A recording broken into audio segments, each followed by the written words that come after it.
નમસ્કાર વિદ્યાર્થી મિત્રો, હું અક્ષય લક્ષ આપ સૌનું મેથેમેટિકલ બોયમાં હાર્દિક સ્વાગત કરું છું. તો આજે આપણે લોકો શીખવાના છીએ સ્ટાન્ડર્ડ 9 ચેપ્ટર નંબર 1 સંખ્યા પદ્ધતિનું સ્વાધ્યાય નંબર 1.5 નું દાખલા નંબર એટલે કે પ્રશ્ન નંબર 3. તો અહીં પ્રશ્ન નંબર 3 ની અંદર આપણને આપ્યું છે સાદું રૂપ આપો. તો આપણે જે સંખ્યા હોય તેનું સાદું રૂપ જ આપવાનું છે. તો ચાલો તેની શરૂઆત કરીએ. તો અહીં આપણને પહેલો પ્રશ્ન આપ્યો છે કે 2 ના છેદમાં 3 ઘાત ઇન્ટુ એટલે કે ગુણાકાર ઇન્ટુ જે હોય છે આ પોઈન્ટ જે છે તેને ગુણાકાર સ્વરૂપે, જેમ કે જો અહીં આપ્યું હોય 2 × 2 એટલે કે 2 × 2 બરાબર 4. તો આપણે ઇન્ટુ નો મતલબ જે છે તે ગુણાકાર સ્વરૂપે થાય છે. તો ચાલો તેની અને અહીં જે 2 છે તેનું 1/5 ઘાત. તો ચાલો હવે તેની શરૂઆત કરીએ. તો 2 × 2 જો આપણે શીખ્યા હતા કે જો અહીં ગુણાકારનો સંબંધ હોય અને જો આધાર સમાન હોય અને તો પછી તેમની જે ઘાત હોય છે તેનો સરવાળો થાય. એટલે કે અહીં આપણે 2 ને જે છે તે કોમન લઈશું કારણ કે 2 સમાન છે અને અહીં જે એની ઘાત છે તેનો સરવાળો કરીશું એટલે કે 2/3 1/5. તો હવે અહીં આપણે લોકો આનો સરવાળો કરીશું. હવે તમે કહીશો કે આ અહીં જો આધાર સમાન હોય તો આપણે કોમન કાઢીને કરી શકીએ, પણ અહીં તો આધાર પણ અલગ છે. તો હવે શું કરીશું? તો હવે આપણે લોકો ક્રોસ ગુણાકાર કરીશું. તો આપણે શીખ્યા હતા કે ક્રોસ ગુણાકારમાં આ બંનેનો ગુણાકાર ત્યારબાદ આ બંનેનો ગુણાકાર. હું તમને ઉદાહરણ લઈ સમજાવું. તો ક્રોસ ગુણાકારની અંદર આપણે શું કરીશું? 2/3 1/5. તો જો ક્રોસ ગુણાકારની અંદર આ બંને જે સંખ્યા હોય આ બંનેનો ગુણાકાર થાય, ત્યારબાદ આ બંને સંખ્યાનો ગુણાકાર થાય અને ત્યારબાદ આ બંને સંખ્યાનો ગુણાકાર થાય. તો ચાલો તે ગુણાકાર આપણે અહીં કરશું. તો અહીં 5 × 2 એટલે કે 10 અને અહીં 3 × એટલે કે 3 એટલે અહીં પ્લસ હતો એટલે અહીં પ્લસ આવ્યો. ત્યારબાદ આખાનો છેદ લઈ 5 × 3 એટલે કે 5 × 15. તો અહીં હવે આપણે લોકો 15 લખીશું. તો ત્યારબાદ હવે આપણે અહીં 2 લખશું. હવે અહીં આપણે 2 ની 10 + 3 એટલે કે 13 અને તેના છેદમાં 15 ઘાત.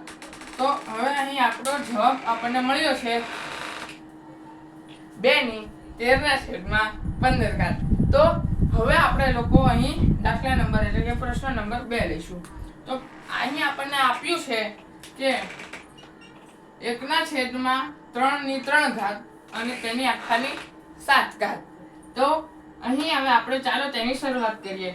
તો સૌપ્રથમ તો આપણે લોકો શીખ્યા હતા કે જ્યારે કોઈ સંખ્યા આવી રીતે છેદમાં હોય ત્યારે તે સંખ્યાને ઉપર લઈએ તો તે જે આ જે ઘાત હોય છે તે માઈનસમાં જાય છે. તો ચાલો હવે આપણે તે લખીશું. તો અહીં 1/3 ની 3 ઘાત છે તો આપણે તેને 3 ની -3 ઘાત અને તે આખાનો 7 ઘાત લઈશું.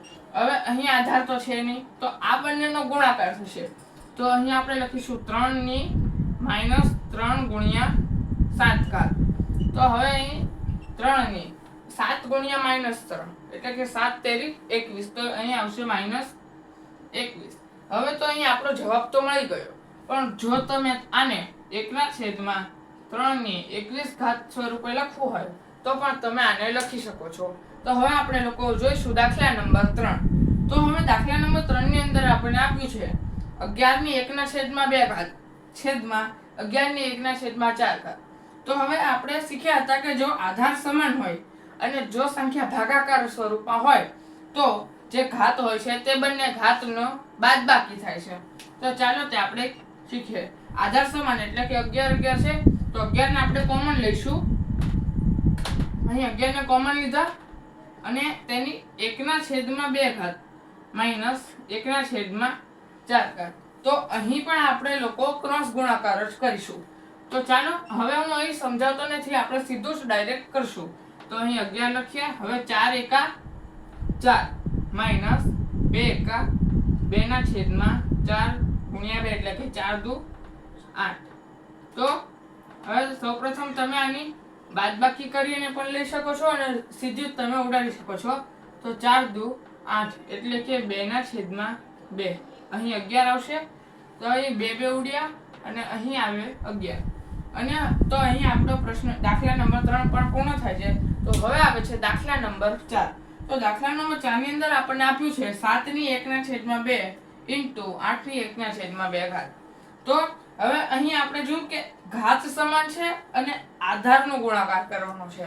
તો આપણે હવે અહીં 7 કૌંસની અંદર 7 × 8 એટલે કે 7 × 8 લઈશું અને તેની ઘાત જે છે 1/2 તેને આપણે કોમન કરી અને 1 લઈશું.